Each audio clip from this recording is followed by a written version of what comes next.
जय गुरुदेव। सदा अनुदानों को बरसाने वाली यह नवरात्रि साधना बहुत ही फलदायक है।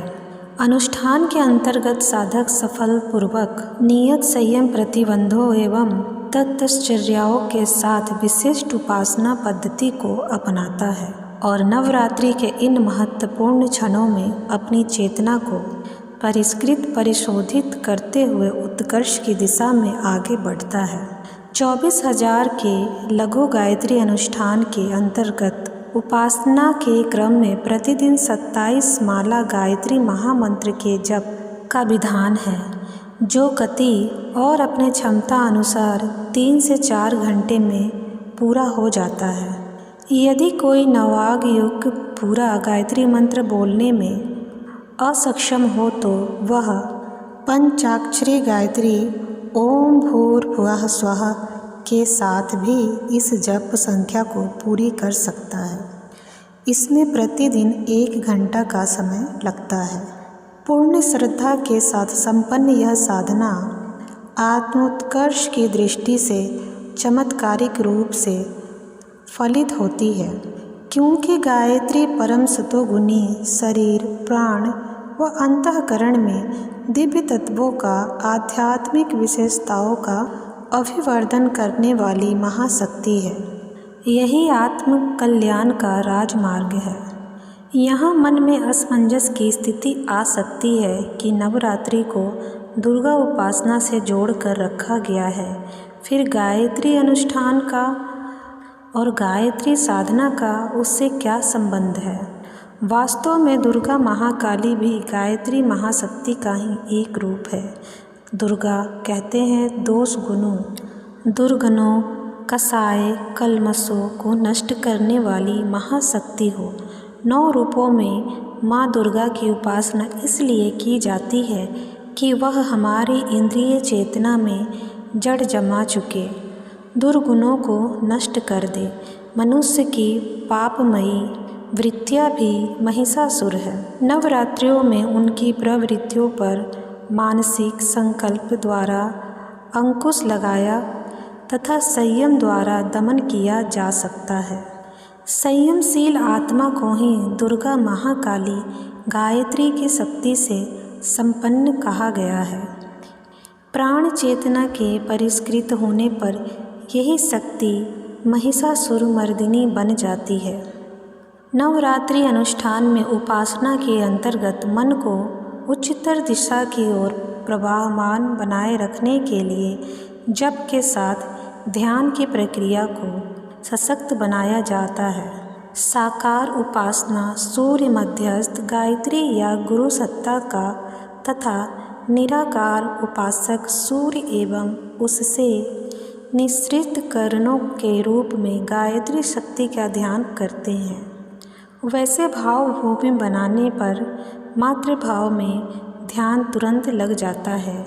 जप स्वतः ओठों चलता रहता है, उंगलियों पे माला के मनके बढ़ते रहते हैं और ध्यान मातृसत्ता के अनंत स्नेह व ऊर्जा पाते रहने के तथा अनंत ऊर्जा देने वाले पैपान की ओर लगा रहता है।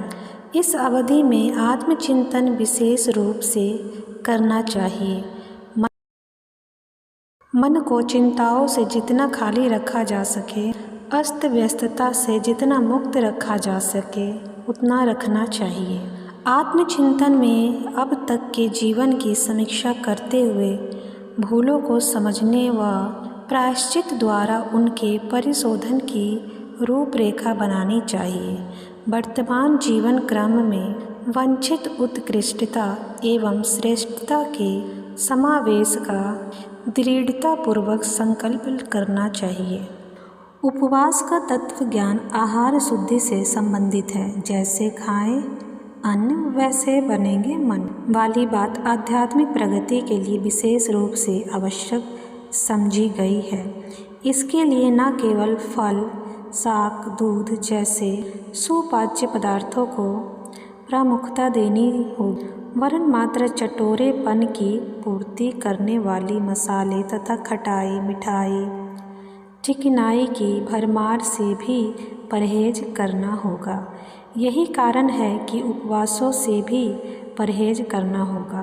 यही कारण है कि उपवासों की एक धारा अस्वाद व्रत भी है। साधक सात्विक आहार करे और चटोरेपन के कारण अधिक खा जाने वाली आदत से बचे। यह शरीरगत उपवास हुआ। मनोगत यह है कि आहार को प्रसाद एवं औषधि की तरह श्रद्धा भावना से ग्रहण किया जाए और उसकी अधिक मात्रा से अधिक बल मिलने वालों को प्रचलित मान्यता से पीछे छुड़ाया जाए। वस्तुतः आम आदमी जितना खाता है उससे आधे में उसका शारीरिक एवं मानसिक परिपोषण भली प्रकार हो सकता है। एक तत्वज्ञानी का यह कथन अक्षरशः सत्य है कि आधा भोजन हम खाते हैं और शेष आधा हमें खाता रहता है। लुकमान कहते हैं कि रोटी हम नहीं खाते, रोटी हमें खाती है। इन उक्तियों में संकेत इतना ही है कि शारीरिक और मानसिक स्वस्थता का महत्व समझने वालों को सर्वभक्षी नहीं स्वल्पहारी होना चाहिए। नवरात्रि उपवास में इस आदर्श को जीवन भर अपनाने का संकेत है। आध्यात्मिक दृष्टि से पौष्टिक एवं सात्विक आहार वह है जो ईमानदारी और मेहनत के साथ कमाया गया है। उपवास का अपना तत्व ज्ञान है। इसमें सात्विक खाद्यों का कम मात्रा में लेना ही नहीं, न्यायोपर्जित होने की बात भी सम्मिलित है। इतना ही नहीं, उसी सिलसिले में एक और बात भी आती है कि इस प्रकार आत्म संयम बरतने से इसका उपयोग परमार्थ प्रयोजनों में होना चाहिए, न कि संचय करके अमीर बनने में। यही कारण है कि जहाँ नवरात्रि अनुष्ठानों में उपवास करके जो कुछ बचाया जाता है उसे पूर्णाहुति के अंतिम दिन ब्रह्मभोज में खर्च किया जा सकता है। ब्रह्मभोज अर्थात सत्कर्मों का परिपोषण प्राचीन काल में एक वर्ग ही इस प्रयोजन में रहता था, अस्तु उसका निर्वाह एवं अपनाई हुई प्रवृत्तियों का व्यवस्था क्रम मिलाकर जो आवश्यकता बनती है उसकी पूर्ति को ब्रह्मभोज कहा जाता था।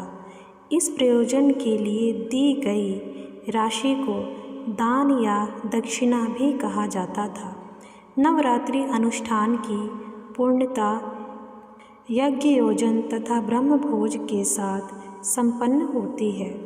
इसका कारण तलाश करने पर उपवास का रहस्य विज्ञान और विस्तार समझ में आता है और इसके द्वारा हमारे जीवन में काफ़ी बदलाव भी देखने को मिलते हैं।